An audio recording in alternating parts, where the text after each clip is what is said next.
everybody, forget about Monday Night Football. We got Monday Night Baseball with the Motor City Madmouth and his incredible Hall of Fame crew. We will be talking about the Baseball Hall of Fame next week, but we'll talk about the business at hand, and I'll do it with an incredible cast of George Eichhorn. Hello, good to be back with you, Scott. And Candy Ebling. Always a pleasure talking baseball with you fine gentlemen. And my manager and etc. Barry Foote. Howdy, howdy. Thanks, Scott, for the invite. Thanks for being on, Barry. And Eric Katz, my eventual successor on this show. Thanks, Scott. Let's not wish for that too quickly now. I still got a lot to learn. Well, this kid learns. He's a quick study, isn't he? And my Uncle Warren. Thank you, Scott. Great to be here. Enjoy it. Look forward to every Monday night. I'll tell you, I got a dream team. All right, well, let's get to the business at hand. Okay, according to Jacob Rudner of Baseball America, University of Tennessee pitching coach Frank Anderson is headed to the Giants to join Tony Vitello's coaching staff. Anderson's role hasn't been determined. We've talked about Vitello before, so we'll start off with you, George. He brings his pitching coach with him. Some thoughts? Well, I think it's good. The familiarity, there's a lot to be said for that. You know, when you're beginning a new assignment or taking a new job as a manager or a coach, I mean, you want to surround yourself with people if you can. We know it's not all possible, but if you can, at least a few of them. And I think that's a good move. He should help the Giants out. And there's new blood. You know, there's new ideas, new coaching. I don't have to tell Barry and Warren this, but there's so much goodness sometimes when you surround yourself with successful people.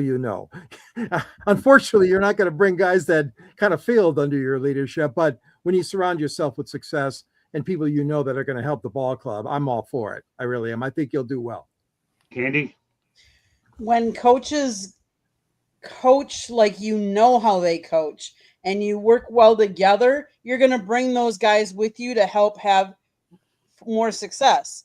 So it makes sense that he would bring a guy that he's worked with before and had success with before to their staff. Go to my manager, Barry. The manager should be able to pick his staff, first of all, and the most important person on the staff is the pitching coach. So if he's going to be successful, which I think it's a tall order, but hopefully I'm wrong, he needs to have his own pitching coach. Eric? I think it's important because number one, he's worked with them before. Number two, historically though, when you see managers and coaches going to the next level and then they win a championship at like whatever level they're playing on, they often bring their pitching coach with them. And it's it's something that I think he had to do because he needs somebody familiar there to kind of guide him in the right direction. Although they both got their work cut out for them because San Francisco now has to climb Mount Los Angeles in the NL West. Mount Los Angeles. Guess what, Warren? You get to go that. Yeah, well, there's no question they've had great success together. And anytime two people work like that together, of course, he would obviously want to bring him to San Francisco with him with somebody that he's familiar with. So I mean, it's a great fit for both of them. They've had great success at Tennessee. They turned Tennessee and from SEC also ran into a power in the state or in the whole College World Series and everything. And Frank comes from a great, to have 100 and something pitchers that have been drafted. He has had 10 first-round selections, so he knows his stuff. And that's where I learned to pitch. I learned to pitch in college. I was taught by my coach Bob Bennett at Fresno State, and then I went out in the minor leagues and applied what he taught me. All right, let's go on to the St. Louis Cardinals. They've obviously missed the postseason 3 straight years. What can be expected of them in the offseason, George? Well, where do we start? I mean, they need a lot of help, both on the defensive side and the offensive side. I mean, St. Louis, to me, is one of those marquee franchises. We talk about cities that have great teams and great history. St. Louis is right there at the top of my list. And I really think that they've got to get some more help in the bullpen, and they also need to get if they can pick up another starter or two. I mean, it's a tall order. It is really a tall order. But you know what? Cardinals management, I'm going back to Bush Senior. I mean, going back through the decades, even, they've not been afraid to go out and spend money where they have to. And one of that is due to the fact that they draw such great crowds and they have a really super attendance most of the time. But you hit the point right on the head there, Scott. That's un-St. Louis like to miss 3 years in a row. And obviously there's going to have to be a lot of action starting with the winter baseball meetings. But I do look for the Cardinals to be active, especially in the pitching area, but also on the hitting side as well. I'm going to go back to the first topic for a moment. I couldn't agree with everybody more. First of all, you bring a guy in who's a brand new guy. You bring in someone from his old place. You definitely want familiarity with a guy like him. And I think a lot of times, regardless of what the sport is, you're going to find coaches bring in other people so they've been able to work with them. So that's a great point. As far as the Cardinals, they have a lot of work to do. The attendance has definitely gone down, and they need the baseball winter meetings in the worst way to go out there and try to generate some excitement, because St. Louis is one of the better sports baseball towns in America. Candy? They're kind of in a rebuild. Like, they just haven't been doing as well. Now, the interesting thing will be, will they trade Wilson Contreras, who had a no-trade clause in his contract, but is more open now to actually being traded? Let's face it, he wants to win now, and the Cardinals, they're in a tough division, first of all, and they're rebuilding now, and I think they've got a lot of little holes that they need to fill to be competitive. Barry? They're rebuilding. It's going to take them a while. They got a lot of holes to fill. They got Arenado, who wants to leave, and it's just one of those situations that happens once in a while. And it's a great franchise, and great fan base. Probably some of the most loyal fans in all of sports. So they'll get it turned around, but it probably won't be quickly. It'll probably take them some time. Eric? I mean, this offseason, it's about shedding the vets. They're trying to kind of convince some guys with no trade clauses to waive them and go to a contender, so that way St. Louis can start acquiring some prospects for their minor league system. Man, this minor league system has always been St. Louis's bread and butter. Countless players have come through there: Albert Pujols, Scott Rowland, Jim Edmonds, Stan Musial, just to name a few. However, it's fallen off in recent years. I mean, now they've had more prospect busts than they have had successes, and so this team needs prospects, and I think they're rebuilding. I know they got Chaim Bloom, who did a fantastic job with the Rays farm system, and even did some good things with the Boston Red Sox, who unfortunately fired him because John Henry can't help himself. But it's unfortunately what happens. Not the first time the Cardinals have missed the playoffs in consecutive years. It happened like not too long ago, from I believe about I think just before Mike Schilt took over full time. And so, but it happens. The Cardinals have gone through long periods of time before where they haven't been contending. Take the early Tony La Russa years, for example. So, I wouldn't expect them to be out of it for long, because they're one of the most consistent teams in baseball. Warren? Well, that's the one thing you don't hear about the Cardinals, is ever rebuilding. They just add on and add and subtract usually from year to year. But from what I see, it all started when Molina retired. That's when they started the downward trend. And like Barry, being an ex-catcher, knows, hey, that's the most important spot on the ball club. You've got to have a catcher that runs that pitching staff, and it's taken them a while to get somebody. And then with Contreras and Arenado, are they staying? Are they going? So the team's been in flux for a few years now. And I know they'll turn it around, because it's a great fan base. It's one of the most places, it's the place I enjoyed going in and playing. They were fun people to play in front of. Yeah, Scott Rowland was one heck of a player when he did play there, for sure. Obviously, he's a big part of their success, for sure. Great player. Oh, he sure was. Let's talk about a guy I'm all too familiar with. His name is Skip Schumacher. What can be expected from the Texas Rangers for the 2026 season? Obviously, he's the new manager, Skip Schumacher. He takes over for Bruce Bochy. We'll start off with you, George. Skip Schumacher. Well, first of all, I was surprised that Bochy didn't have better success. But again, you're talking about a team that has too many, quite a few holes to plug. I've always liked Skip as a manager. I thought he's done a good job, decent job. And I really think that Texas is one of those franchises that, in the past has spent a lot of money and they haven't had really much success except for a few. Well, Ronnie Washington was really good back then in the day with them. But I really think that Skip's a good guy. Again, the managerial carousel, he's obviously one of the biggest names there, okay, when you're looking for a skipper. I mean, this guy's got a lot of experience. So I'm looking for good things from them. But once again, they got some holes to plug before they can be considered serious contenders, in my point. Well, View. George, all Bruce Bochy did, by the way, just so you know, is he won a World Series championship. Okay, so Yeah, he's the only one that's ever done it. Just in case you forgot. Okay, but anyways, just think about it, George. Okay, I have other ways to come down on you, but I won't. I'll give you a little leash there. Okay, go ahead. But as far as Skip Schumacher, well, I worked with him in Miami. He did a decent job here, but he was a victim of a change at the general manager position in Miami, and obviously, I'm not going to go into any details tonight. I want to stay on track and keep Uncle Warren and as many topics as I can before he has to bolt. Okay, go ahead, Candy.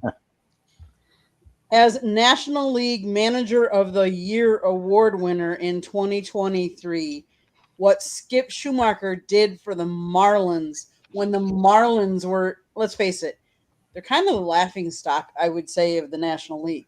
I mean, they don't spend a lot of money.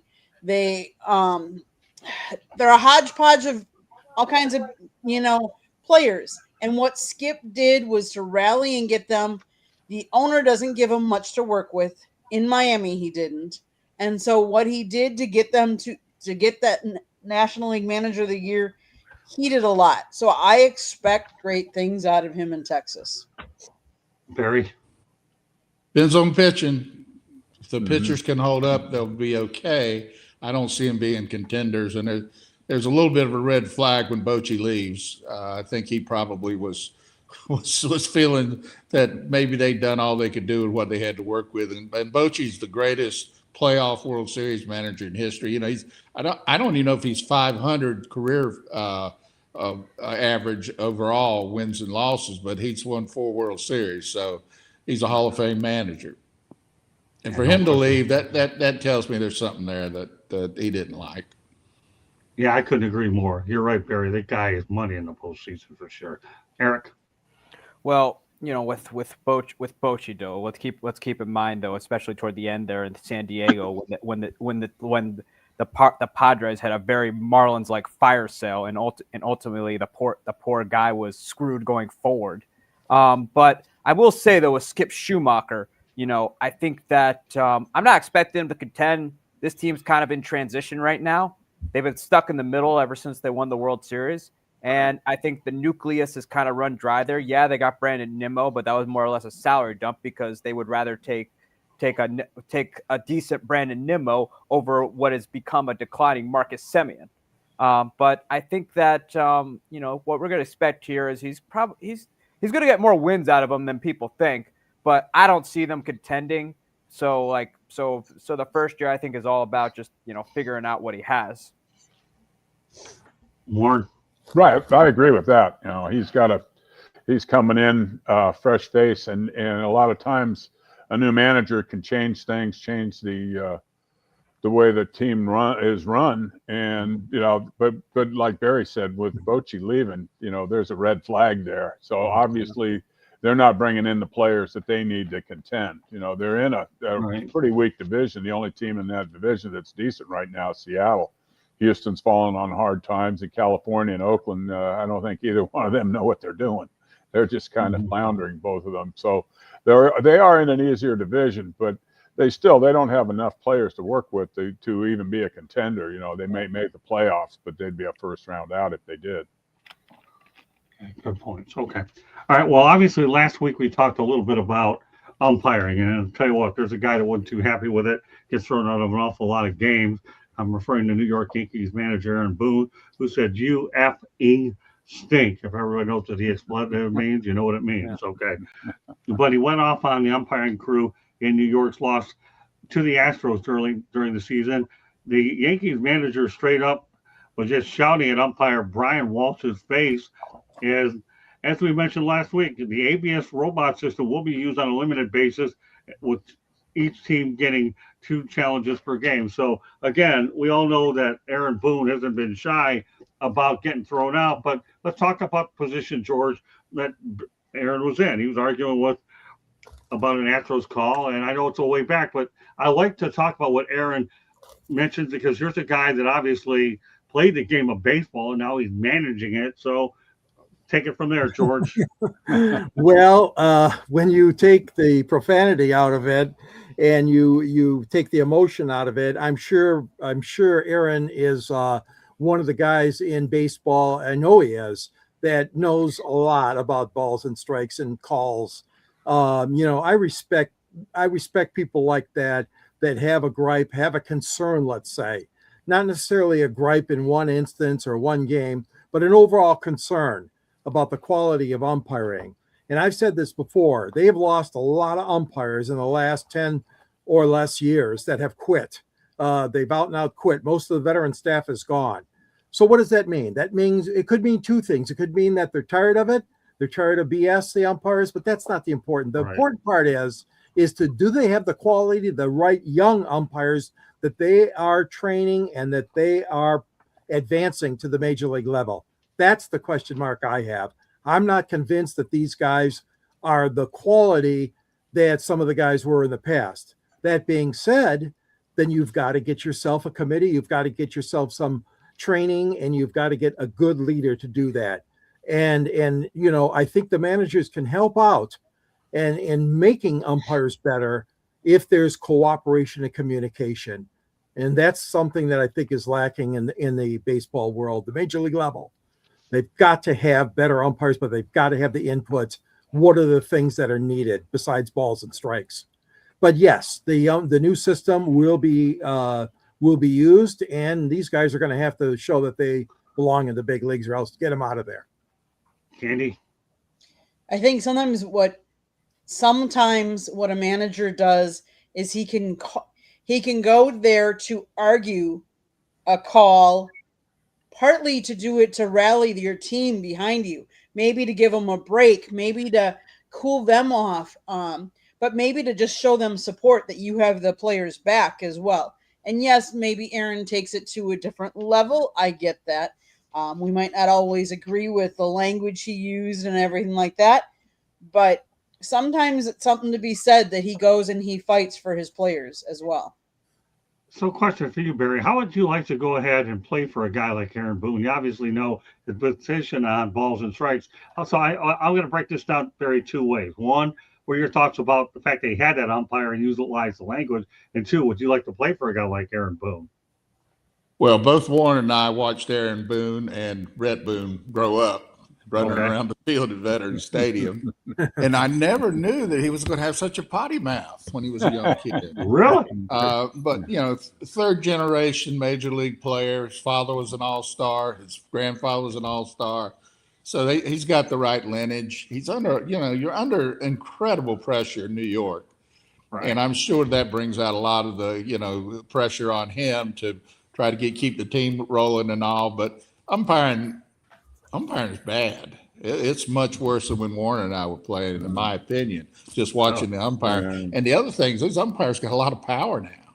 It's hard to fire an umpire. It's hard to get rid of an umpire if you want to get rid of them. So, you just look at some of the umpires they've gotten rid of, what it took for them just to fire a guy like Hernandez, who was awful for many years, and you never could get rid of him because, they have their own association, and it's very, very difficult to get rid of an umpire. So then the second half of the question is, would you or would you not want to play for Aaron Boone?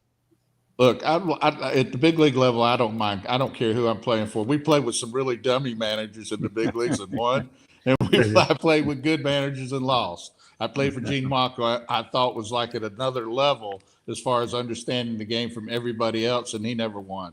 So I think Booney's done a good job. I'd have no problem playing for him. He's a professional guy. He comes from a professional family, so I think it'd probably be a pleasure playing for him.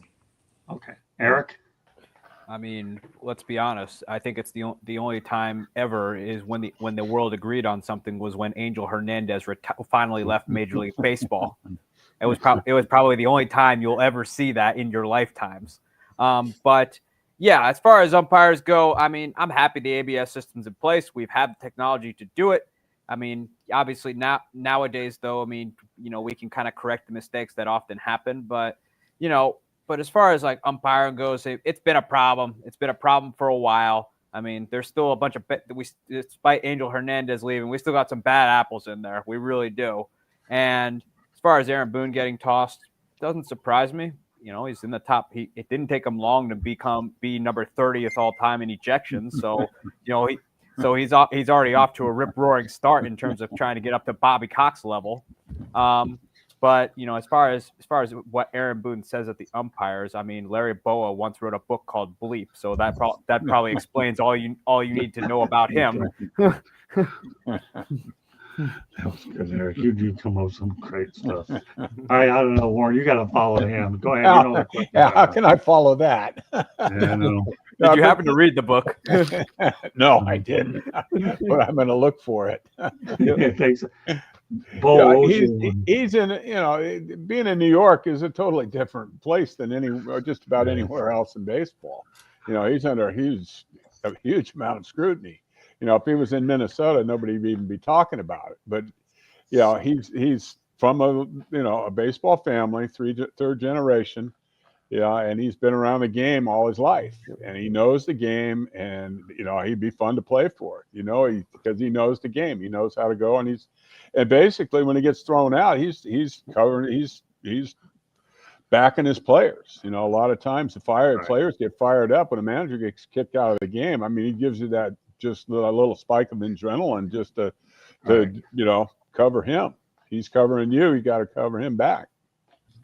Yeah, nothing like the old adrenaline way to get motivated. All right, George, we'll take you to a town you're all too familiar with, and that's Detroit. During the postseason, the Tigers are 13 up, 57 down, 13 for 57, with runners in scoring position this past postseason. This is obviously something to watch. What do you think they're going to be doing during the offseason at the baseball winter meetings, George? What have you heard? Well, I think the Tigers, first of all, it's not from lack of trying. I know AJ surrounded himself with a good staff and is trying to think more small ball in some of the scoring opportunities, that they have. The problem is that the Tigers are like a lot of teams when they're trying to slug their way to a win. And you gotta realize that these runners, you're just never going to win if that's consistent. And that poor statistic sticks out like a sore thumb for Tiger fans and for the team itself. I think that they're going to have to fine tune that roster a little bit. The whole thing is up in the air about Skubal, whether they're going to try to move him now or wait, or God forbid, maybe try to sign him. But we don't know that. It's just going to be a fine tuning, I think. But they've got to get better hitters, run production. You just can't rely on the long ball, and they got too many guys on that team that do that. Riley Green does it a lot. Torkelson does it a lot. Meadows. Carpenter. These guys are home run hitters, most of them. But you've got to get those runners in. There's no question about that, Scott. If they don't improve that stat, they're done for next year already. They don't want that to happen. Yeah, we all know that Tarek Skubal has certainly been a topic of conversation. They will, it's either one, they get that contract extended, or two, they have to get value for him. Yeah. We'll obviously have more information by next Monday's show about what they've done, because I know, having covered the baseball winter meetings on a couple of occasions, a lot of stuff happens and sometimes it doesn't. And if it doesn't, it happens after the fact, after these people have spoken. Candy? You guys are in a catch-22, because what do you do with Tarek Skubal? He has 1 year left on his contract. He wants to stay a Tiger, but he also is going to command a lot of money. And there's going to be a lot of interest out there. So the question is do you pay him the money? Do you have enough money to pay him and to pay others on the team? So it's not just him, because he's not out there doing it all by himself. So you need to find, do you have enough money to pay him, to pay others? Can you sign free agent third baseman Alex Bregman? I know that's been tossed around right now out there. I think you guys need more help around the starting rotation, your bullpen, because Tarek Skubal can't stay in the game for the whole time. And then you probably need a corner outfielder spot to help with that bat. Those are the things, the needs that I think you guys have right now. But the biggest question is you got to decide what you're going to do with Tarek Skubal, so then the other dominoes can fall. Great points, Candy. All right, Barry. I'd trade him. I'd get them all the players I could get for him because I just don't see how they're going to pay him 45 to 50 million a year, which is probably going to be the market for him, next year. I would trade him. I'd get all the players I could for him, and go from there. Because who's his agent, George? Do you know who his agent is? Scott Boras. Well, so there's no way they're going to sign him. I thought I heard he was a Boras guy.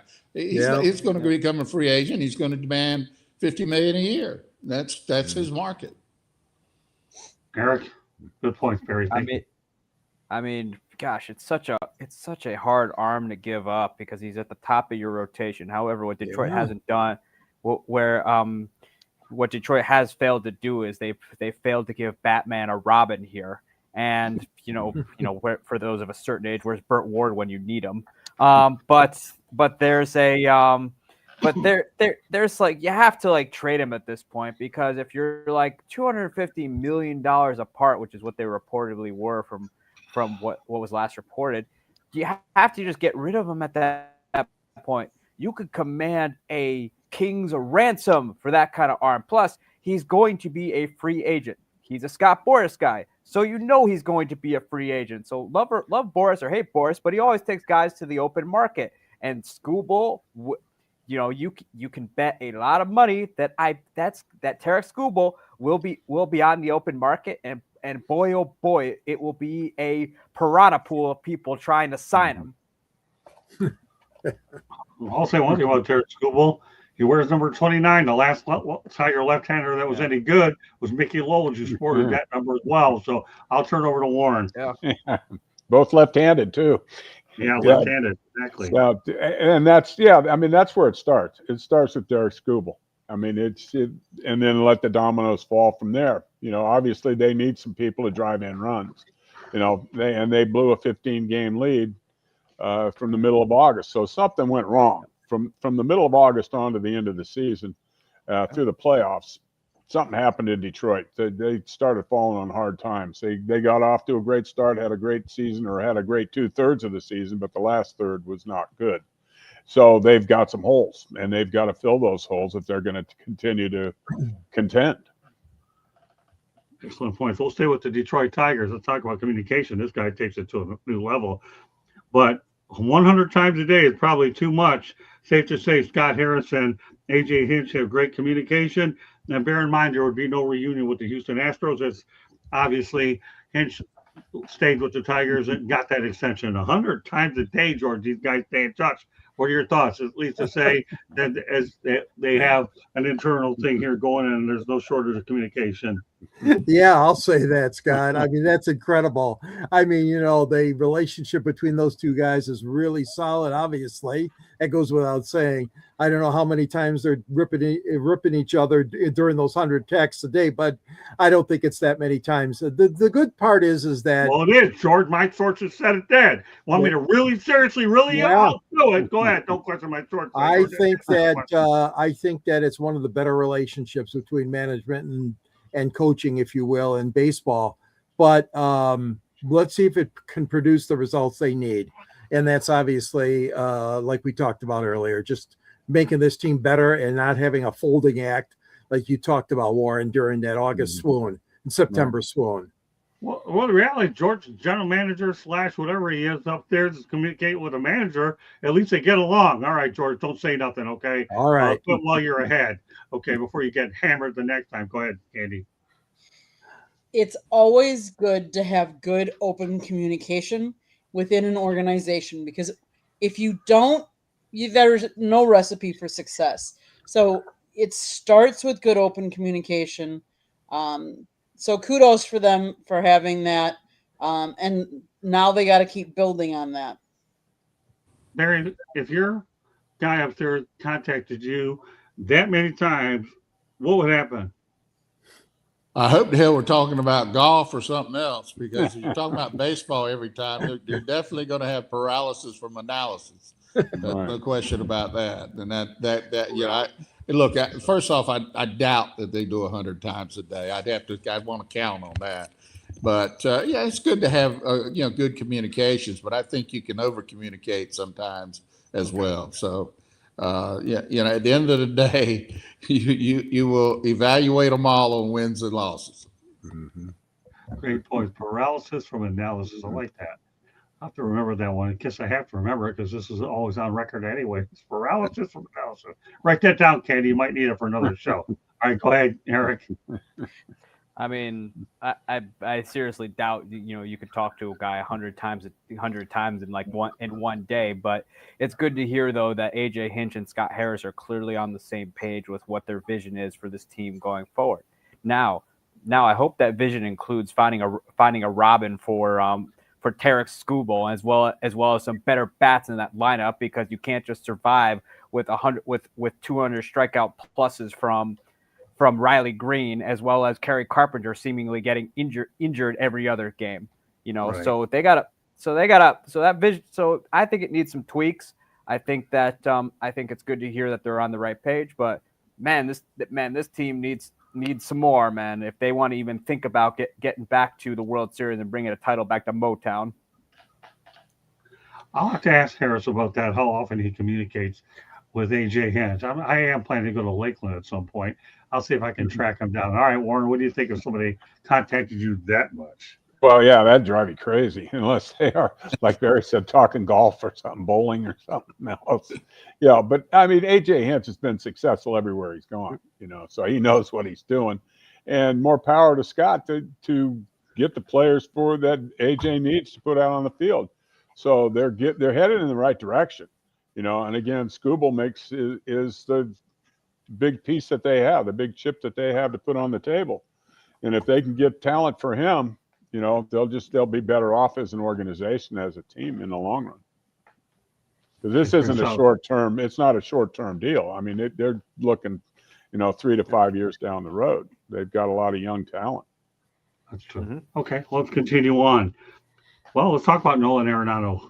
He says he wants to play for Puerto Rico for his mother in the World Baseball Classic of 2026. George, what are your thoughts about Nolan Arenado? All we hear about his trade, but this time he's not going to go to the WBC, and he wants to play for Puerto Rico. More power to him. Go ahead, George. Well, yeah, that's the way I feel. If somebody has an allegiance like that and they want to play for their home country, I'm not going to get mad at them. But I mean, yeah, you would like everything to be, the USA. A lot of people pro USA want USA all the time to win. Well, here's a case where the guy loves his native land. He loves his country. Puerto Rico, yes, is a territory of the United States, but it's not its own entity as a state. So they play under the Puerto Rican flag. And if that's what he'd like to do and represent his nation, I'm certainly not going to stand in the way of or criticize the fella. No way. Let him do it. Candy? I get that. I get to a certain extent, but he was not born in Puerto Rico. He was born in California. His father is of Cuban ancestry, and his mother is of Cuban and Puerto Rican ancestry. So, but if he wants to play and he has ties to Puerto Rican, then go for it. I mean, obviously, those of us here in the U.S. want the best players in the U.S. to play for the U.S., but I understand. I'm glad that baseball has something World Classic that they can represent the countries and play. Barry? I think he should go play for Puerto Rico if he wants to, but not forget he's made $300+ million working for a team that's owned by U.S. entities. So he shouldn't forget that part of his life. But hey, look, if it makes him happy to go play for Puerto Rico, have at it. Yeah, the only thing I'll say is more power to him. All right, Eric. Well, I will say, though, at least he's not pulling an Alex Rodriguez where he plays for Team USA 1 year and then 3 years later he plays for the Dominican Republic. Let's not forget about that little incident. But good for Nolan Arenado. I mean, I think players should be allowed to pick where they want to play as long as it's within the rules. I don't see an issue with it. I think Nolan Arenado knows exactly where he stands. So I and actually I know he knows where he stands, knowing the kind of player he's been over the years. So I don't have an issue with it. But this is his one time to you can only in your career in baseball, and especially in the World Baseball Classic, you only have one, maybe two times where you can represent your country, and he's taking advantage of it. But at least he's not pulling an Alex Rodriguez where he plays for USA one year and then the Dominican Republic the next. Warren. Well, more power to him. I mean, would he be the third baseman for the USA team? Probably not.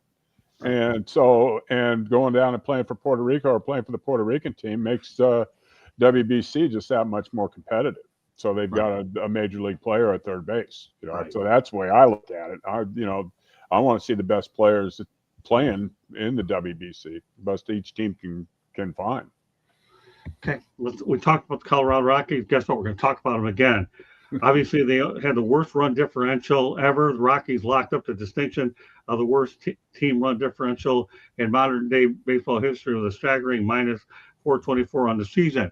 Now, they recently actually hired Josh Burns, the Dodgers VP of baseball operations since 2014, and he's the general manager of the San Diego Padres and the Arizona Diamondbacks.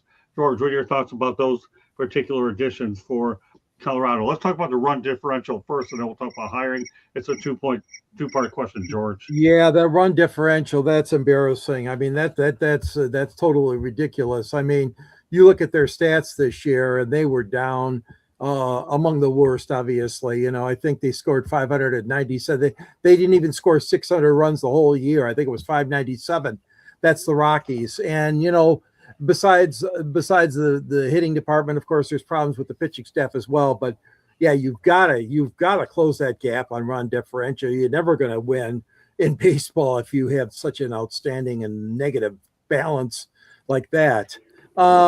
Well, not knowing too much about this fella, and let me put it this way: when you get a guy that's got experience at that level and has played, has been in the front office of the LA Dodgers, one of the premier, if not the premier franchise right now, then I think it should be a good sign.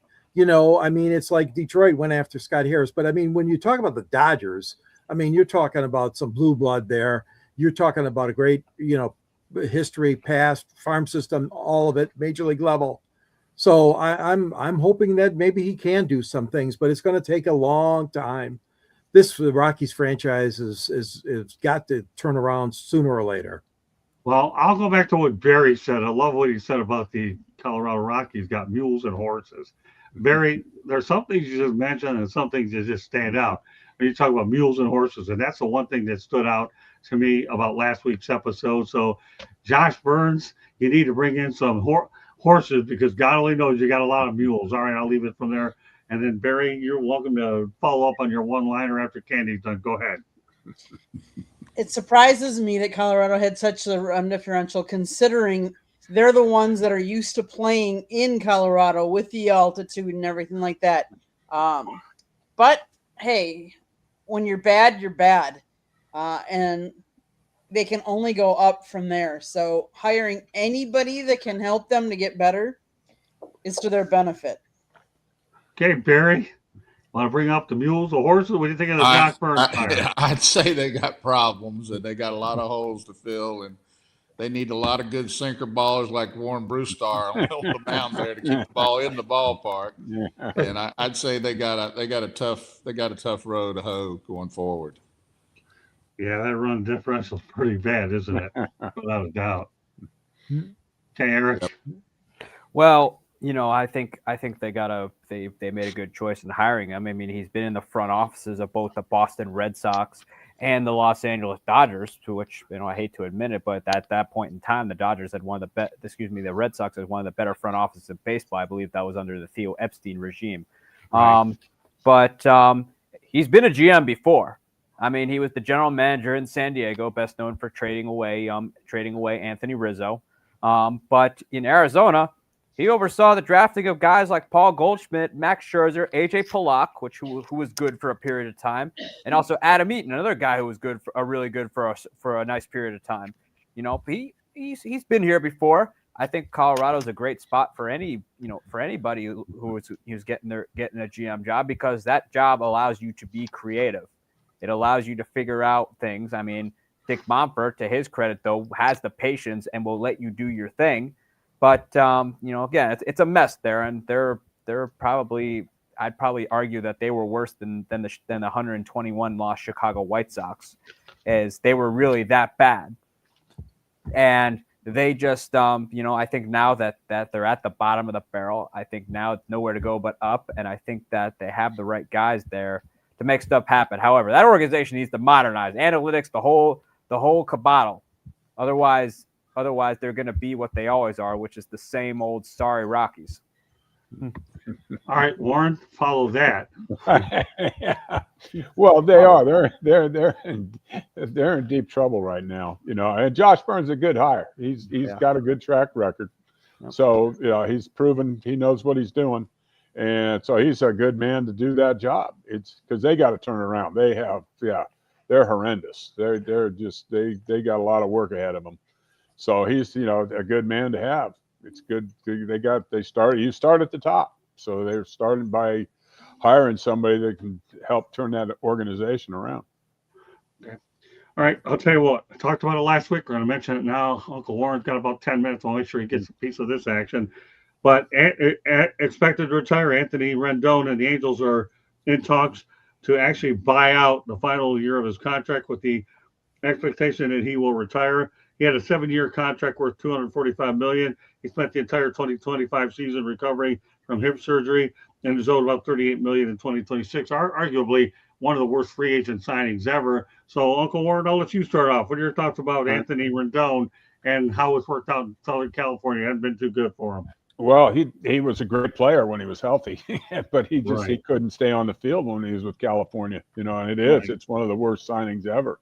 Because I thought when they got him, boy, they're starting to get some players around Mike Trout, because Mike Trout's been the MVP and a great player, and he's had trouble staying on the field, and pitching's always been an issue in that organization. But it's sad to see such a good player, at the end of his career. And from what I read today, he's pretty much done. They don't expect him to play anymore. He's getting ready to retire. Okay, go ahead, Eric. I'll go back the other way. Well, I'm glad for the Angels' sake that they got Anthony Rendon to do that. I think at the time, though, I mean, even though it's become the worst contract ever, let's remember at the time, though, it was seen as a great signing for the Angels, who had Mike Trout at the time. And keep in mind, too, Ohtani had just arrived there, too. So imagine that. However, even Ohtani had his injury problems there. And it's unfortunate, though, that it didn't work out, because at the time they signed him, he had just led the National League in RBI and helped the Nationals upset the Houston Astros in that season's World Series, which was enjoyable on my end. But it's unfortunate, though, that his career ended that way. It really is. He was considered at the time one of the better players in baseball, and he's going to retire. Unfortunately, though, I don't think he left the way he wanted to. Okay. All right, Barry. Never been a big Rendon fan. There's something about, I never liked the signing. I thought it was a huge amount of money for him. Right. And then he came out and said something about baseball wasn't really his first love. Yeah. I'd say, but look, the Angels are the worst when it comes to signing. Right. They got Trout, and poor Trout's been injured a lot here in the latter part of after signing that huge contract. Ohtani, leaves them. So it's just they should be competitive with the Dodgers, but they just got that organization doesn't seem to get out of its own way. Andy? 7 years, $245 million. What did he do to deserve that? He only has 1,218 hits over his career. His batting average is .280. He's hit 158 home runs and 671 runs batted in. He's 35 years old. Yep. I mean, he just didn't deserve that big of a contract. No way, no how. I mean, if he deserves that, I'll go out there and do for half that. I'm sorry, but I'm just saying. That's funny. That's Great what stuff. happens. Great stuff, Mrs. Stat. Okay, go ahead, George. Well, I have to disagree a little bit, Candy. He had some good years with the Washington Nationals, and at the time when they signed him, the Angels thought he was going to be good. But listen to this stuff. This is unbelievable. This man had only 54 hits in 2020. 54 hits. Then the next year, 52. Then the third year, 38. You get the picture here. Just as Eric said, I mean, this was a bad contract. This was a bad acquisition. It really blew up in the Angels' face. Another franchise that is just down in the dumps right now, and that needs a resurgence. And I wouldn't bring him back. I mean, let's say goodbye. But man, oh man, that's a huge contract to eat. But they're going to probably have to do that. But yeah, he has been not good at all. Needless to say. All right, let's go back. Let's talk about baseball history. I have a few guys obviously know it all too well. So we're going to go back to our no hitter of the night. Bob Gibson's no hitter occurred in August, obviously, way back in the day, versus the Pittsburgh Pirates, thanks to outstanding defensive plays by Jose Cruz and Joe Torre. I'll let Candy research what it is, but Bob Gibson throwing a no hitter was definitely a treat, wasn't it, Warren? Oh yes, he was a treat to watch. I can remember as a little boy watching him. He was fun to watch. Boy, you definitely didn't get comfortable in the batter's box. You dig in, and boy, you got one right by your neck. Yeah. He was fun to watch, and he revolutionized the game. He revolutionized pitching. They moved the mound from 12 inches to 9 inches after he had the 1.12 ERA that one year, and I believe it was 67 or 68. So he changed the game. He was a great athlete. He played 1 year for the Harlem Globetrotters. He was just a wonderful athlete. Yeah, unbelievable. Yeah, I wouldn't want to face him either. When it No. comes to pitching inside and intimidating guys, or anybody better than Bob Gibson. Many years ago, I did meet him over at Riverfront Stadium. I think it was in '86 during an old timers game with the Reds, and he happened to be there. He was a nice guy, from what I got to know. Wish we would have had camera phones back then, Eric. I mean, it doesn't surprise me. I mean, he changed the game. He changed pitching. They moved the mound back because of him, because he was so just so dominant. And don't get too comfy in there because he'll throw at you. Heck, he threw at Carl Yastrzemski in the World Series. Right. Barry? Well, I did hit against Gibson, but it was at the end of his career. But one of my favorite stories about Gibson was when he was at the prime of his career. We had a rookie pitcher named Baylor Moore. Gene Mauch liked to take the ball for your first game and go by and kind of give you a little pep talk. And in this case, he throws Baylor Moore the ball he's going to warm up with that day and said, "Son, we're out there against Gibson tonight. Throw a shutout and we'll play for a tie." So, and he ended up losing the game 1-0. So Gibson was one of the all-time great ones. And I'm sure Warren probably heard stories that I heard from Tim McCarver when we were with the Phillies talking about some of the stuff Gibson did. So, yeah, he's one of the all-time greats. Yeah, I wanted to acknowledge him tonight. I wanted Barry to acknowledge him tonight. It was time for us to do that. And obviously, who knows what kind of moves will be made during the baseball winter meetings, but anybody that knows Bob Gibson, the way he pitched, is unbelievable. All right, Candy. So Gibson achieved 2 highlights in August of 71. One on the 4th, he defeated the Giants 7-2 at Busch Memorial Stadium for his 200th career victory. 10 days later, he threw a no-hitter against the Pittsburgh Pirates, beating the eventual World Series world champions by a score of 11-0 at Three Rivers Stadium. Along the way, he registered 10 strikeouts, including the game's final out. Gibson also drove in 3 runs, 1 in the 5th inning, sacrifice fly, and 2 on an 8th-inning single to help his own cause. The no-hitter was the first in Pittsburgh since Nick Maddox at Exposition Park in 1907. None had been pitched in the 62-year history of Three Rivers Stadium predecessor Forbes Field. I mean, he did a lot of different things. I mean, I was reading that he once, where is it?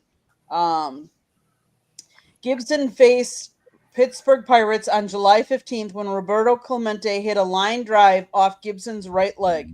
Unaware his leg had been fractured, Gibson faced 3 more batters before his right fibula bone snapped above the ankle.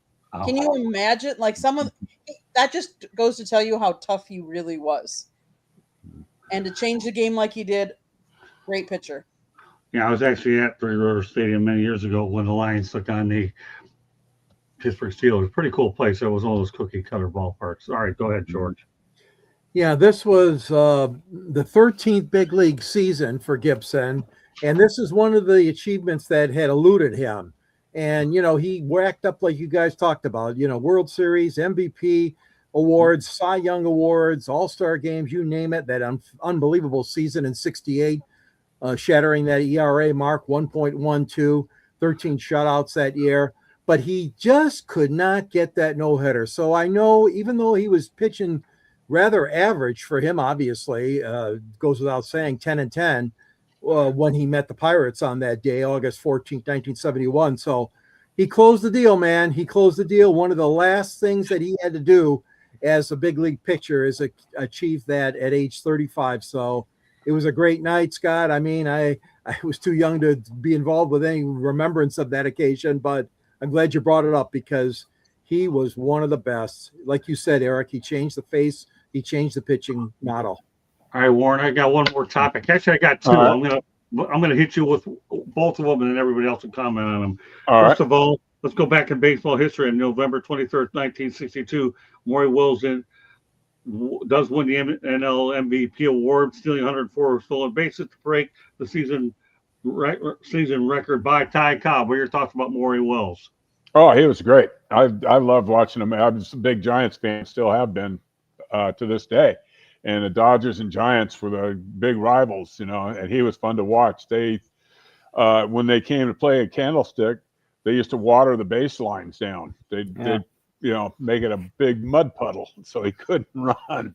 So it was fun to see what they tried to do to slow him down, but you couldn't slow him down. I mean, stealing 104 bases is unbelievable, and the game's not played that way anymore. Stealing, if you steal 50 or 60 bases, you're going to lead the leagues now. And he was a great player. He was, and he was an older player. It took him a while before he got to the big leagues, but he had a great career while he was there. I'll give you one more topic. I know you have to get going at 9 o'clock, so I might as well slip this last one in while you're on here. All right. And get this. Okay, Rusty Staub is the only player in MLB history to achieve over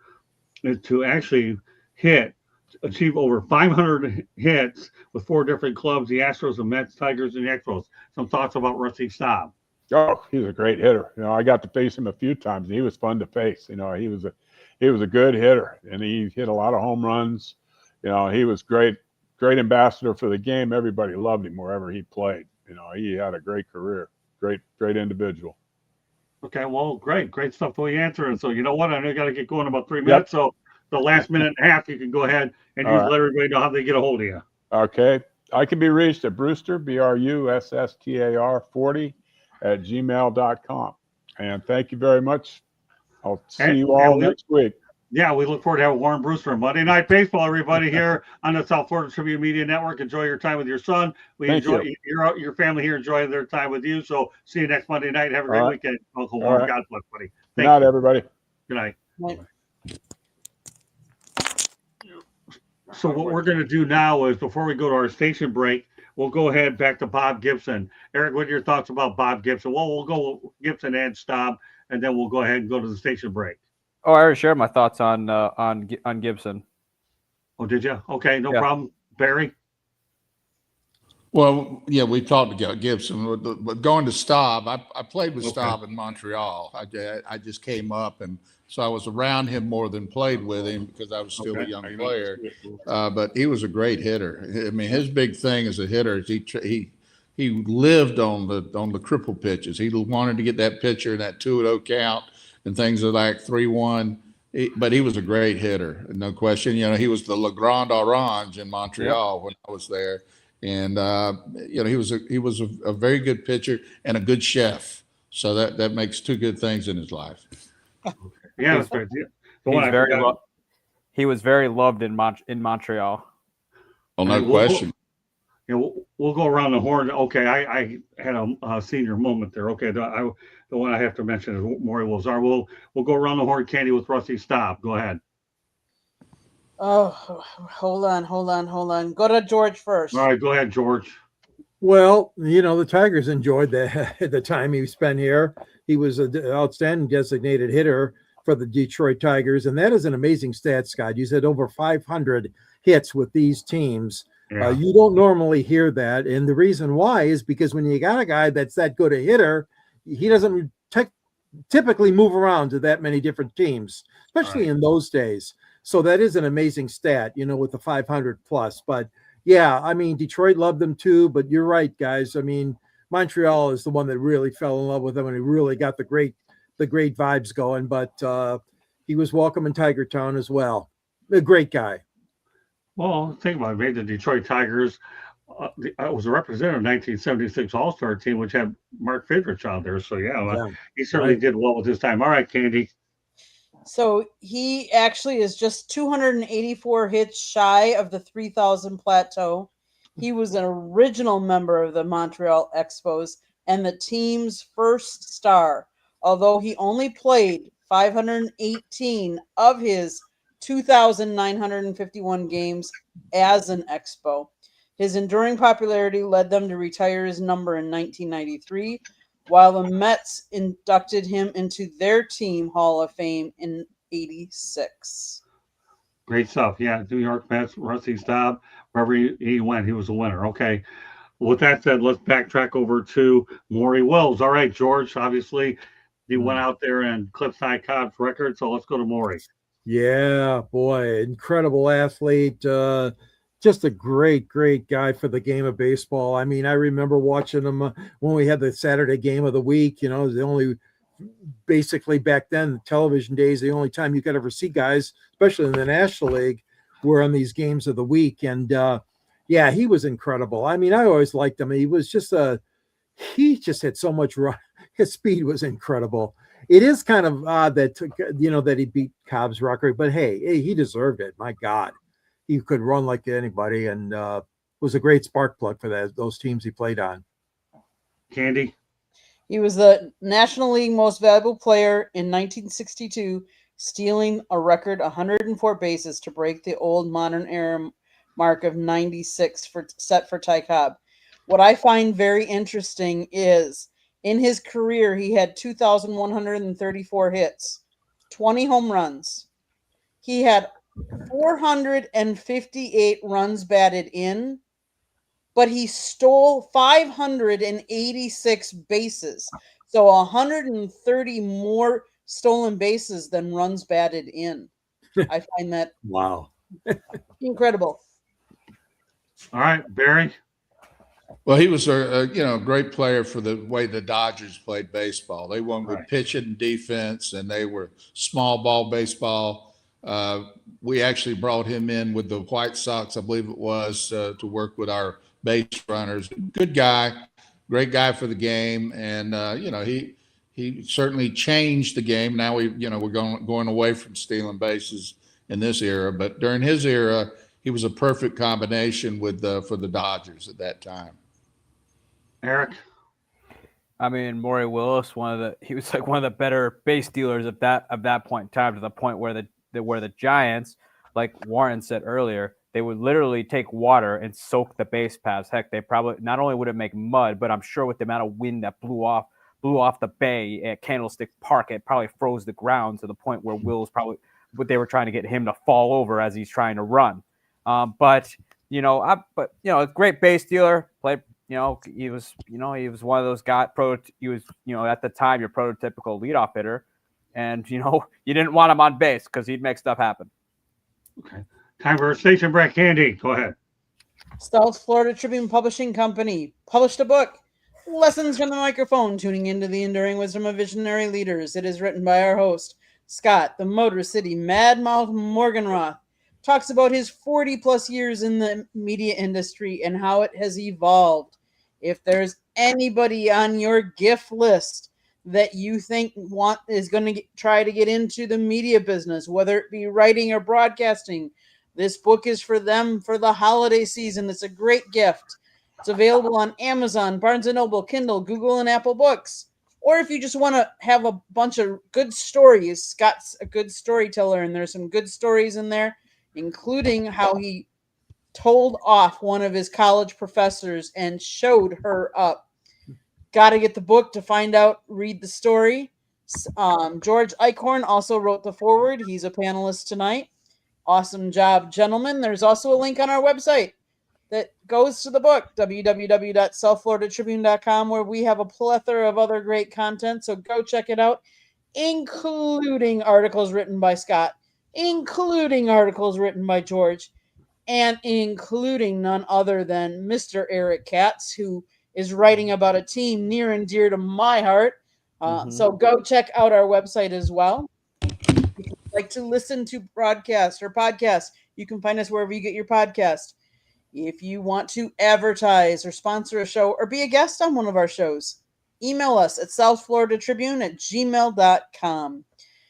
Last but not least, if you see that red subscribe button in that lower right-hand corner, that means you have not yet subscribed to us. What are you waiting for? Just do it. Click it, like us.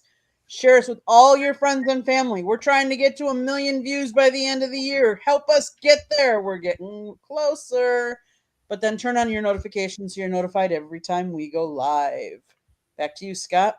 And speaking of Eric Katz, he's a strong candidate right now. I'll have the forward to be written, but I may have 2 or 3 people writing. Eric is definitely one of the people that's right at the top of that list. That, Barry, that just shows to show you how far Eric has come along in our system. This kid here came here not knowing much, and all of a sudden he stayed with us for a while. You taught me a lot about developing people, right, Barry? Back in the day when you were the skipper for the Fort Lauderdale Yankees. Well, Eric is one of my top students, and this kid is a strong candidate to write a forward for a book. So that he certainly helped. So this goes to show you, Barry, having this kid, with us, he's a gift to us, and we're glad to feature him a couple of times as well. Also, I'm working on trying to get Barry Bloom for our Saturday show on December 20th. So anybody that wants to be a part of that show, let me know. Barry, just to let you know, if you ever find a Saturday you want to talk to Barry Bloom, fine. If you don't, no big deal. I already talked to him about you anyways, that you're on the show anyway. So Barry's one of the best writers out there on the planet. I don't know how often you've worked with him, but Barry, you have an open invitation to come on anytime you want to. Well, I appreciate it. Glad to have Eric on board here too. Yeah, Thanks, he's Barry. a great kid. I'm proud of this kid. All right. With that said, the Giants dismissed manager Bob Melvin. Where could he land next, Mr. Katz? I think Bob. I don't think it's going to happen this year because right now I think all the managerial jobs are kind of filled up right now. So I think he's going to take a year off or become someone's special assistant. So, but it remains to be seen. Like it depends on whose seat's the hottest right now because I feel like this year like a lot more managers got fired than normal. So and some of them actually happened during the season. So I don't know. It could very well be the Angels because that organization's ready, fire, aim when it comes to hiring and firing managers, probably at a rate faster than George Steinbrenner ever did. That's funny. Go ahead, Barry. You got to follow that one. I think that Eric hit a good point there. I think he'll be somebody's special assistant, and whoever hires him to do that's probably. If I was the manager of that team, I'd be a little bit scared of what's behind me. But he's really a good baseball guy. He's got a good track record, but he might be too much of a real baseball guy with all these analytics going on now. That he may not get the same opportunities you would think he deserves just because I think he's more of a baseball guy than he is an analytics guy. Great points all the way around, Barry. Go ahead, Candace. With that being said, I could see him coming over and, talking with the Brewers. I mean, because Pat Murphy, I don't think is quite as analytics driven as some of the other managers around there. I mean, he played for Tigers, Giants, Orioles, Royals, Sox, Yankees, and White Sox. As a manager, Mariners, Diamondbacks, Athletics, Padres, Giants. And as a coach, he was with the Milwaukee Brewers, the Detroit Tigers, and the Arizona Diamondbacks. So you just, I don't know. I mean, I think I see him more as a consultant, but watch out because I could see someone coming and grabbing him up. George? Yeah, he's got a great baseball mind. There's no question about it. I've always admired him. I don't know what the first job's going to be. I mean, there's always talk about whether Aaron Boone's going to last another season, but I don't see them making a change right now. The Yankees, there's a lot of teams that, like you guys said, the jobs are filled right now. I think that he will take a year off. I agree with that assessment, Eric. But you're not going to go wrong with him. This guy's got experience. He's got the know-how. He knows how to mold a team, and I just think that he's a valuable asset wherever he lands. Okay. Well, I don't see. Hold on, Go ahead, Eric. Hold on, I'd like to rebuttal. Well, I wouldn't. It's not that Bob Melvin's not analytical. Keep in mind though, he managed under Farhan Zaidi, who was very, very analytical. So if he can get hired by Farhan Zaidi in San Francisco, I believe that someone else will be willing to take him on. I don't think the guy's non-analytical. I guess he's just not very public about it. But Farhan Zaidi hired him, so I still think he can get another turn in the saddle because he's had a lot of success in his career. And keep in mind though, he was a big part of Oakland's success during all those years as well. Yeah, I don't see him surviving the New York Yankees. That's a tough place to manage. There's no way he makes it there. I'll make a prediction, and we'll talk about it later, not tonight because we're running out of time. I want to make sure we get to everything. The only one I could see replacing Boone at this point would be Don Mattingly at some point, but right now Boone's there for at least a year under contract. With that said, we'll transition to some more baseball history. That refers to Bill Miller on July 29th. That's a day in history. 2003, Bill Miller did 2 grand slams in one game. The Red Sox third baseman collects 9 RBIs in a 14-0 win against the Texas Rangers. George?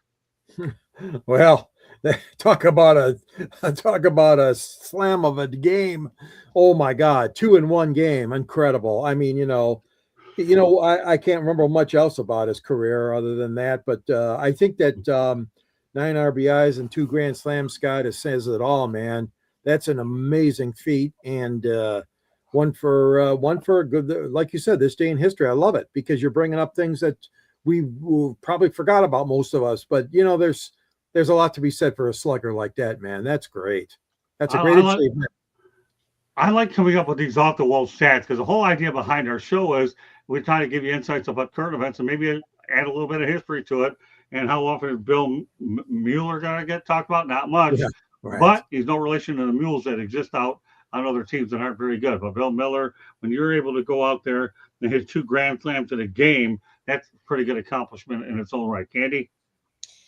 Not only was it 2 grand slams in one game, he hit them from both sides of the plate, one from each side of the plate. So that was pretty crazy because I think that he did that. And I think in that same game, he also hit another home run. So it wasn't like it was just the 2 grand slams. I believe he had 3 home runs in that a solo shot. So it was 9 ribbies in that game. Pretty impressive. Yeah, that was pretty good. Wasn't that, Barry? A lot of he had one whale of a night that nobody will ever forget. Yeah, it wasn't that big a deal since Tony Cloninger did it as a pitcher. So hitting 2 grand slams in one game isn't that big a deal. So okay. Just kidding now. Being facetious. Oh, it's okay. That's how I like it when you do that, Barry. It just shows you that you're blending in nicely with the way people behind the microphone do things. All right, Eric. Bill Miller is probably best known for his time with the Boston Red Sox, particularly 2004 in the 2004 postseason when he collected, I believe 14 hits that year and helped the Red Sox win the World Series. But it's pretty impressive though. I did not know that he hit 2 grand slams. I just remember Bill Miller just during his time with Boston, particularly, he was a force to be reckoned with during the 2004 postseason. Okay. Onwards we go. From Bill Miller, we talk about Ryan Helsley. He was actually signed by the Baltimore Orioles and reportedly have a 2-year deal in place. George, some thoughts about Ryan Helsley. I know there was talk about everybody's talking about where everybody should go, turning him into a starting pitcher, but he's with Baltimore nonetheless. Yeah, I mean, the Tigers could use somebody like a lot of people could use a pitcher like that. He's a good guy. I mean, I think that as a closer, the Orioles obviously want to go obviously is an understatement. Want to turn this thing around after they ran into a brick wall the last year and a half. So I think that's a good acquisition for them. I think that Helsley was pretty sought after, like you said, Scott. A lot of teams probably wanted to get him signed and on board for their team. So $28 million deal with the Orioles. Hey, the kid's gonna get to enjoy a lot of money, but he's a tough guy. He's a tough pitcher to hit against, and I wish him well in Baltimore. I do. Candy. Win-loss record 31-18, earned run average 2.96, 377 strikeouts, 105 saves. Who wouldn't want someone with that kind of resume on your team? Perry, obviously you're a catcher. You know what this guy's about. I don't know much about him as far as seeing him. Obviously his stats speak for themselves, and he's. I'm not sure why anybody wants to go to Baltimore, but I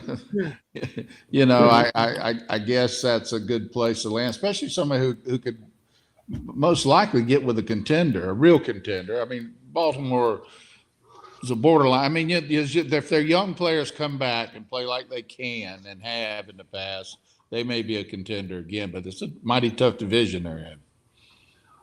No question, Eric. I think that I think last year Ryan Helsley, at the beginning of the year, he was all right. He wasn't dominant like he was the season prior the season prior for the Cardinals. I personally thought the Cardinals should have traded him a lot earlier than they ended up trading him, because that team really wasn't a postseason contender after 2022. They had some brief flickers there, and I think 24 where they were relatively in it, but they ultimately faded out. So I really was disappointed the Cardinals didn't trade him earlier. However, with the Mets, though, he was an adjunct disaster. Like anything the Mets touch, it turns into the Wicked Witch of the West at the end of the Wizard of Oz. It melts. Just like their postseason lead in the wild card race. I think Baltimore's getting him because Felix Bautista's hurt again. Who knows if he'll be back, because he's had not one but two major shoulder injuries, that's never good for a pitcher. I don't care how good medicine has become now. If your shoulder is hurt, it is not good for a pitcher, and those things can be career enders. So we'll wait and see, though. But he's going to be it's going to be interesting to see how it works out for him. But like the Mets, though, it seems like with pitchers, anything Baltimore touches ends up blowing up in their face. Okay, time for some World Baseball Classic update. Salvador Perez has been named captain of Team Venezuela for the 2026 World Baseball Classic. George. Hey, he is a definite leader. Salvador Perez. I mean, this guy knows what he can do. This is a great asset to his team and his country. I'm looking so forward to seeing what happens in this year's tournament. And who knows? I mean, a guy like Perez has got so much going for himself. I think that it's going to be a fun tournament, and I'm looking forward to it. I'm glad you're keeping us up to date, Scott, on these various announcements, for the World Baseball Classic. But that's a great decision by Salvatore. Well, let's not kid ourselves. That will be here sooner than we think, and I'll have more of them as they come along. I'm just trying to come up with as many as I can. Next week, we'll talk about some more offseason moves. Didn't have enough, and next week, we're going to talk about Jeff Kent making it to Cooperstown. So just to give everybody a preview. Candy, go ahead. Let's talk about Mr. Perez. Awesome. I mean, like George said, I mean, I'm looking forward to seeing the 20 different teams defending champions, trying to undefend Japan. But kudos to him for getting selected to help his team in the World Baseball Classics. I like seeing these classics and people going to their heritage and representing their heritage. Okay, Barry. Hall of Fame player, and I understand is a Hall of Fame character guy. So it's good for Venezuela, good for him. He deserves it. I think he's probably two good seasons away from culminating a Hall of Fame career. Beautiful. Eric? I think that he's well deserving of it. He's been one of the better offensive catchers in baseball. He held the home run record for a catcher until Cal Raleigh shattered it by at least 20 plus home runs this past season. But that comes to show you how talented he was. But he's, good for him. He's had a very long storied career. I think he is a Hall of Famer because up to that point we weren't counting on catchers to hitting damn near 50 home runs, and he also he's been able to do that. I mean, you could make the argument that he crawled so Cal Raleigh can walk. So right. Yeah, it's good for him. I mean, it's it's another great mark on what has been a tremendous career for him. Great stuff. Okay, well, a couple more World Baseball Classic updates before we wrap up the show. We're doing really well on time. Glad everybody's out there joining us, and we're happy holidays to all that are out there as well. So more World Baseball Classic updates. Junior Caminero will play for Team Dominican Republic in 2026. George Eichhorn. Again, this is, I'm not too familiar with him, but again, these players that are good enough to play for their countries, let me tell you, they are good enough, obviously, to stand on their own 2 feet. They are as passionate about playing for their nation, and I think that's what the important part is of this World Baseball Classic. We haven't seen this obviously in the Olympics. The major league teams haven't been sending players, and that's a little bit of a shame, I think. But to have this classic go every so many years is wonderful. And Junior's going to do a good job for them. I really think he will for his team. Hey, Candy.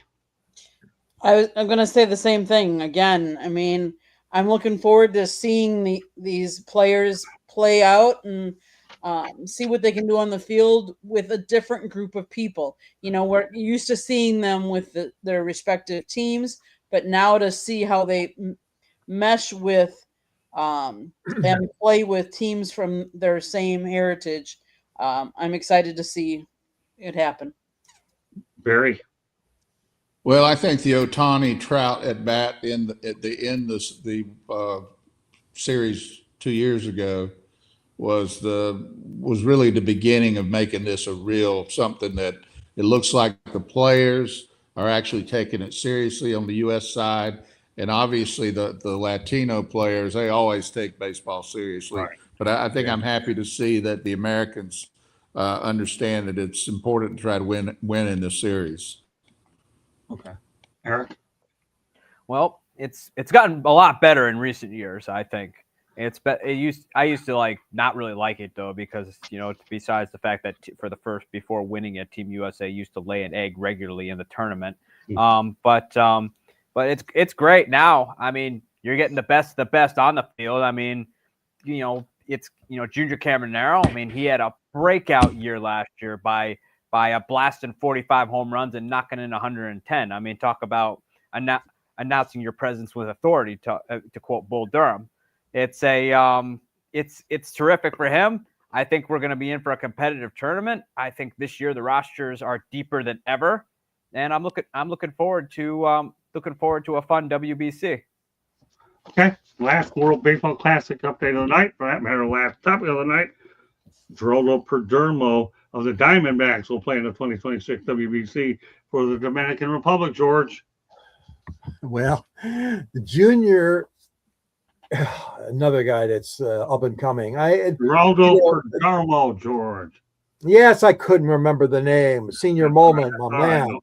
Yeah, but hey, listen, I give these guys credit. I mean, this is something that they want to play. They want to take time off from spring training, and it's not easy to do that. I mean, there's no good time of year, I guess, but people that are trying to get in shape for the season and represent their country at the same time, hell, I would go to it in an instant. Arizona Diamondbacks guy, I think he's a good guy, good player. I don't know that much more about him, but hey, I'm interested in seeing him in the World Baseball Classic representing his country. You bet. Candy. Yeah, I don't have too much more to add to George. I mean, again, it's great to see players representing their countries. And it'll be exciting to watch. Barry? No, I think it's good for baseball, and it's like Eric said, they're taking this more seriously now, and it's got a chance to be a very good World Baseball Classic this year. I have never looked forward to it until last 2 years ago when they had it, but I'm looking forward to this year. I think it could it could be very competitive, and the kids from these other countries, these Latino kids, Venezuelan kids, they're playing for their country, and they play hard, and they have something. Even the Mexican team, puts on a competitive show. So it could be interesting. Eric? I mean, Perdomo had he kind of blossomed this past year by hitting 20 home runs and knocking at 100. Some people thought he should have been an all-star last year, but good for him to crack the Dominican Republic, which is always a deep roster. It's not easy to get on that team, but good for him for breaking through. Again, these rosters this year, I don't think we've ever had a WBC where they've been this deep. Well, I'll say this much. Number one, few people realize that Bud Selig is the one who started this whole thing to begin with. They wanted to do it. And secondly, what's so fun about this show is not only talk World Baseball Classic, we had a pretty good response up for the Savannah Bananas last week as well. So we're seeing baseball on different levels. I know Barry got a kick out of that show, but I'll be surprised how many people watch that show with the Savannah Bananas. And now we got you interested in even wanting to see this stuff. So between the Savannah Banana and World Baseball Classic, baseball is doing some pretty interesting things is what they really are. And I'll continue to provide more WBC updates as I get them as well. So meanwhile, what a great show with this group here. I really enjoy it. Warren Brewster, Barry, you guys are always two people I think high regard. We got the guy that's going to be right by four, the one that already did. And we got Candy Emily. She's the tomboy, and she's a master of all things and does. I got to tell you one thing about Candy, though, especially on Saturday. We have this show called Inside the Picture. We ran it 2 weeks. I'll tell you one thing. She holds her own when it comes to that sport. She holds her own with any, but we had one whale of a time on that particular show, Candy, didn't we? When we talked about football and the Miami Hurricanes. Give everybody real quick before we end the show a little overview of what took place Saturday. Well, first of all, I have to say, we have two former NFL players on that show. One of them, Mel Farr Jr., his former college is UCLA. And the other former player is Marvin Powell III, whose former team is USC. Well, if you know anything about that rivalry, USC does not like UCLA and vice versa. So it's a good banter between the two of them. And then you added Scott and me, and we started talking about the college football. And this was before the playoffs were announced. What teams do we think should be in? Which teams didn't we? It was good banter back and forth. You have to go see the last two Saturdays. A Saturday before that, Marvin and Mel were previewing the UCLA-USC matchup and going back and forth. Go check out both last Saturday and the previous Saturday and watch those shows because those were both very good shows. Yeah, and the amazing part about the whole thing before we wrap it up tonight is Marvin and Mel wanted to do the show to go at each other for that particular thing. I said, what the heck? What do I got to lose? All of a sudden, Barry, how it is, you sometimes accidentally fall into things and it just happened to work out. You know what I mean? And this one did. I mean, this show 186 is baseball talk been going on forever, but these two guys are unbelievable. So, but anyway, what a great show we had tonight. I love this group. Trent Clark will work them in on Mondays or Saturdays, but I felt what we had was worthy of what we went with tonight between the WBC as well as the other updates that we talked about as well. And I always like to incorporate MLB history into what we do. So with that said, as we get ready to wrap up the show, George, let everybody know how they get a hold of you.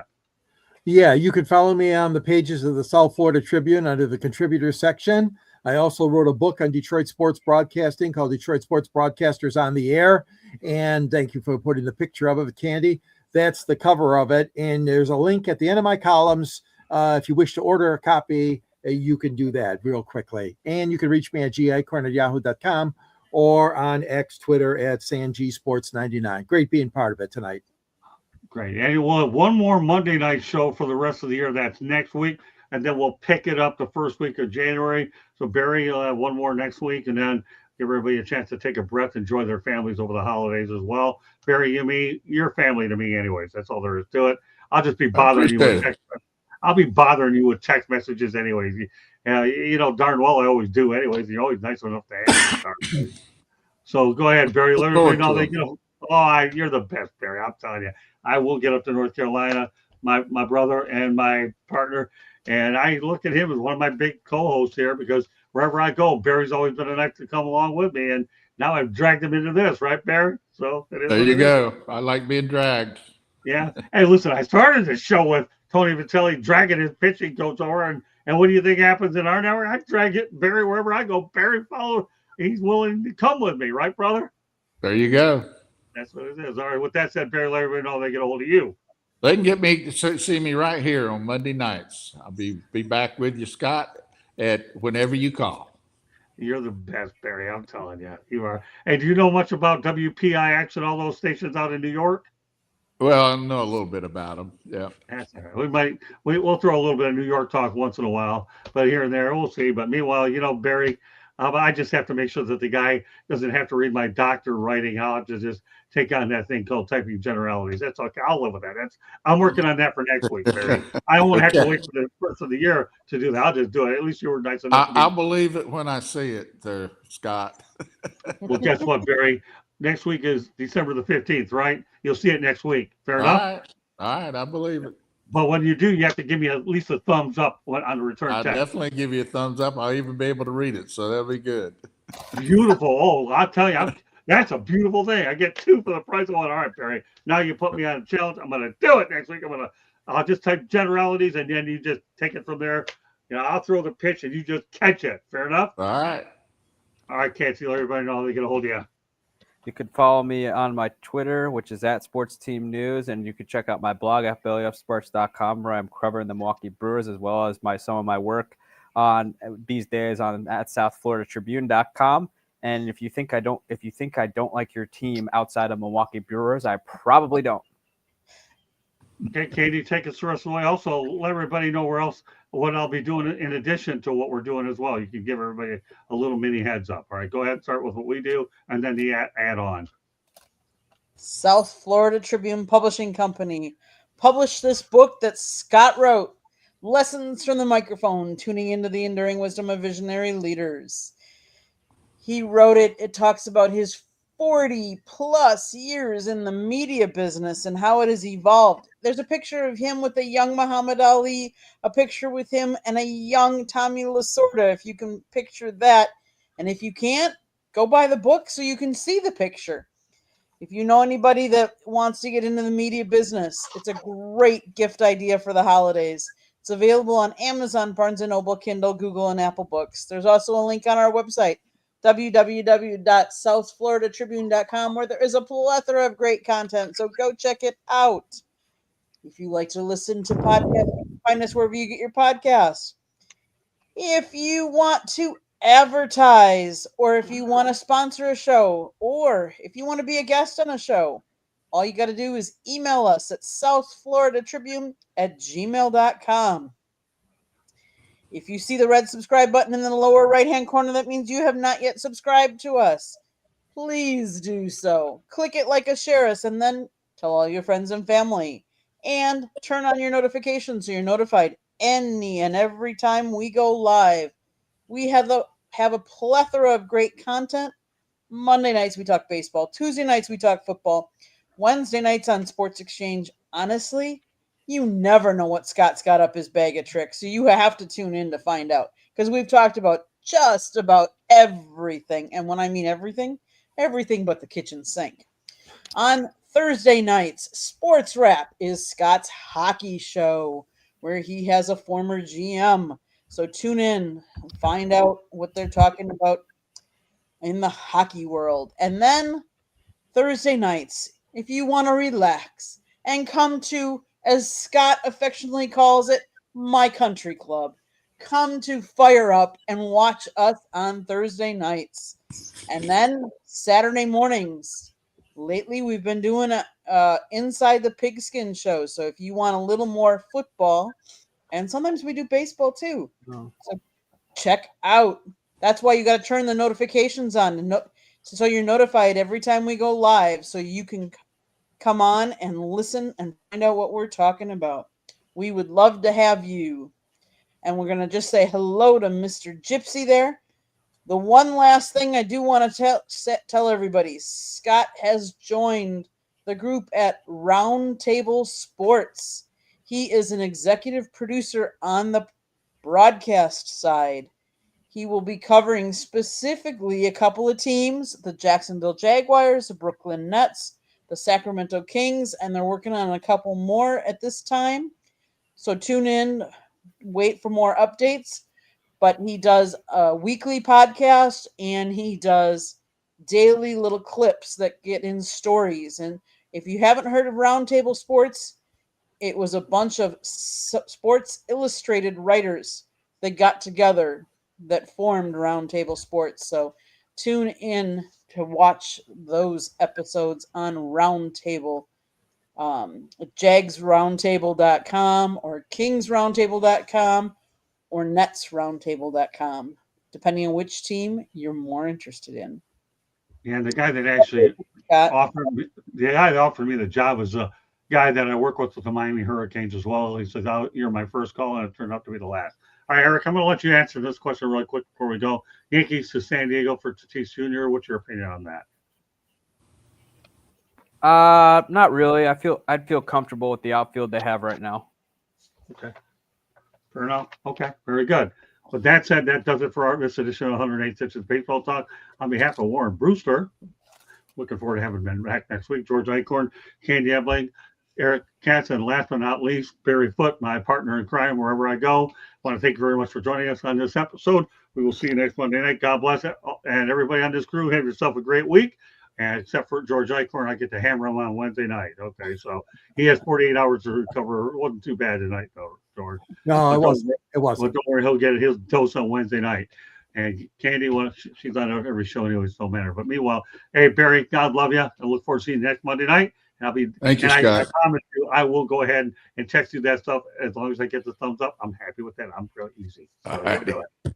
All right, so God bless everybody. Thanks for joining us, and we'll see you next Monday night. Monday Night Baseball with this group. 108 Stitches Baseball Talk. Good night, everybody. Thank you. Thank you.